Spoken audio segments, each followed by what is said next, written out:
तर आता 4 वाजलेत आणि आता स्वयंपाक पण चालू आहे माझा. प्लस मी आता खालचं तुळशीजवळचं सगळं झाडू मारून पाणी वगैरे शिंपडून धुवून येते. म्हणजे ते सुकेल 1 तासाभरात. नंतर मला रांगोळी काढायला बरं पडेल. ग्रेशू झोपले. भाताचं कुकर लावलं आहे, आमटीचा सुद्धा वेगळा कुकर लावला आहे मी. आज वरण आणि भात दोन्ही बनवायचं आहे. प्लस शिरा असणार आहे आणि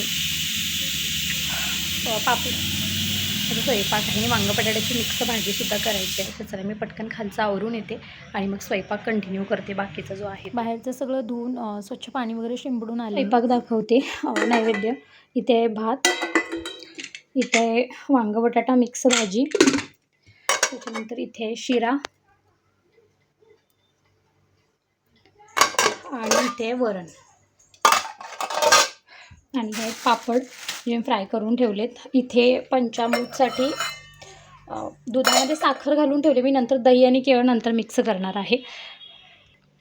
जेव्हा स्वयंपाक झाला तेव्हाच मी किचन पूर्ण क्लीन करून घेतलं, भांडी पण घासून घेतली. म्हणजे नंतर मला हे पण जास्त कामांचं हे नाही पडलं. तर आता बरोबर 5:45 झालेत. माझा स्वयंपाक पूर्ण आवरला आहे, किचन पूर्ण क्लीन करून घेतलं, झाडू मारला, टेरेसवर आतमध्ये सगळीकडे हळदीचं लेपन केलं आहे. फक्त मला रांगोळी काढायची आहे अजून. आत्ता हळदीचं लेपन केलं आहे, ते ओलसर आहे अजून, म्हणून म्हटलं खाली पहिला रांगोळी काढून येते आणि मग इथे येऊन रांगोळी काढते आणि मग तयार होते. आणि ग्रेशूला पण तयार करायचं आहे, प्लस सगळ्यांना बोलवायला सुद्धा जायचं आहे. नैवेद्याची ताटं तयार करायची, अजून खूप सारी कामं आहेत. तर चला मी पहिला खाली जाते आणि रांगोळी काढून घेते खाली. मॅडम आमची खूप एक्सायटेड आहे.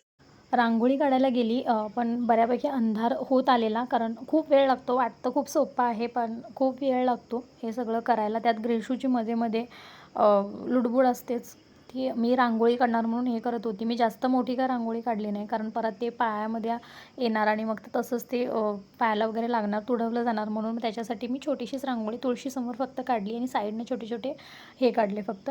आणि ते लायटिंग लावून गेलेले ग्रेशूचे पाऊस आणि लायटिंग, ते लायटिंगला माहिती नाही काय पिन वगैरे हल्लेली, तर ते लागतच नव्हतं. आणि जी साईडला जे तुम्ही बघताय रांगोळी ती ग्रेशू काढली माझी.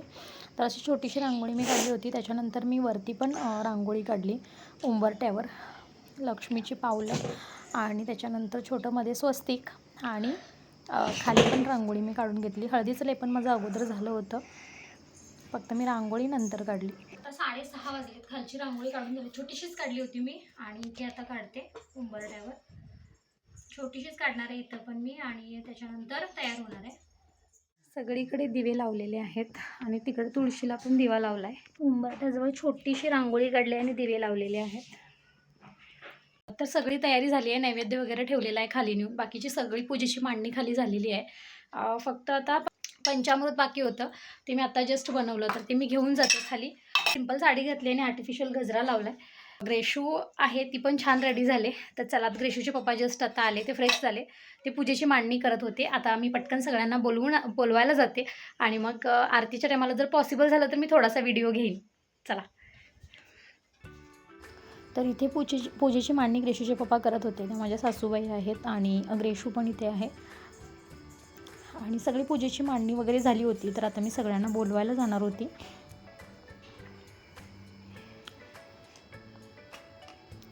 तर हे आहे नैवेद्याचं ताट. इथे पूजेची जी काही मांडणी आहे ती थोडक्यात तुम्हाला दाखवण्याचा मी प्रयत्न करते. थोडासा अंधार वाटतो इथे, कारण थोडा लाईटीचा इश्यू होत होता तिथं आणि लाईटिंग पण व्यवस्थित लागत नव्हती आणि मेन आरतीच्या टायमाला तर लाईटच नव्हती, त्याच्यामुळे सगळा अंधार दिसतो, तुम्हाला कोणीही व्यवस्थित दिसत नसेल. इथे आमच्या आरती वगैरे झाल्या होत्या. ग्रेशूचे पप्पा नारळ वाढवत होते आणि कोणी तुम्हाला व्यवस्थित दिसत नसेल, नेमकी लाईट गेली त्याच टायमाला. तर आज टोटल 5 लग्न झाली तुळशीची गल्लीमध्येच. आमचं पहिला झालं, नंतर बाकीच्यांच्या. आत्ता मी घरी येते. आता 9:45 झालेत. अजून मला चपाती करायची आहेत. खायची तर अजिबात इच्छा नाही. सगळीकडे प्रसाद खाऊन पोट जाम झालं आहे, तोंड गोड गोड झालं आहे सगळीकडे स्वीट खाऊन. काय बळा इथे ठेव. आणि जस्ट घरी येते. आता फ्रेश होते, पहिला चपाती करून घेते, ग्रेशूला जेवण देते, तोपर्यंत हे पण येतील. आता मी ह्यांच्यासोबतच आज जेवण करेन, इच्छा तर नाही आहे जेवायची. तर चला पहिला चेंज करून घेते आणि चपाती बनवून घेते.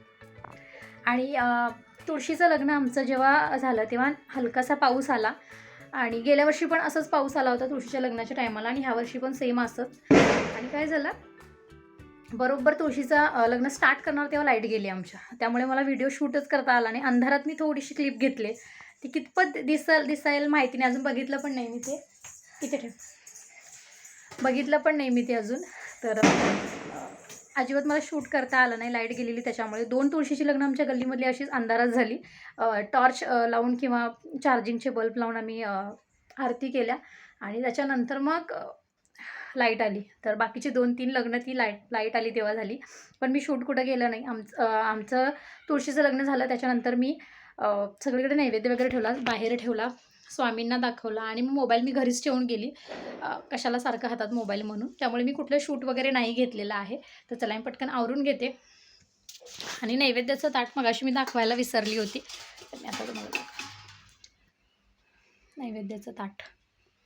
शिरा बनवला आहे, वांग बटाटा मिक्स भाजी, पापड आणि भात, वरण भात आणि त्याच्यावर दही पण आहे. सो असं आहे.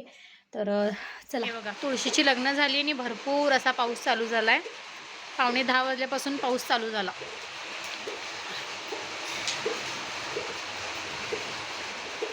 सगळे दिवे मी लावले होते ते सगळे दिवे आता मी पावसामध्ये ठेवलेत. पावसाच्या पाण्याने जेवढे हे होतील तेवढे होतील. उद्या सकाळी परत क्लीन करून ते स्वच्छ पुसून ठेवता येतात. तर त्यासाठी. तर आता आम्ही जस्ट फ्रेश झालो, मी आणि ग्रेशू तर नाईट ड्रेस घालून पण रेडी झाली. जेवण नाही झालं अजून आमच्या दोघींचं पण.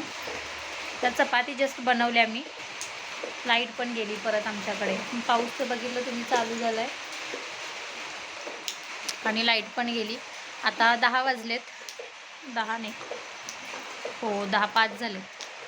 तर पसारा आहे आता घरात थोडासा किचनवर, कारण पूजेला जे काही सामान ठेवलं होतं ते सगळं आणून ठेवलं आहे आता वरती किचनवर. तर त्यासाठी थोडासा पसारा झाला आहे, तो आवरायचा आहे. प्लस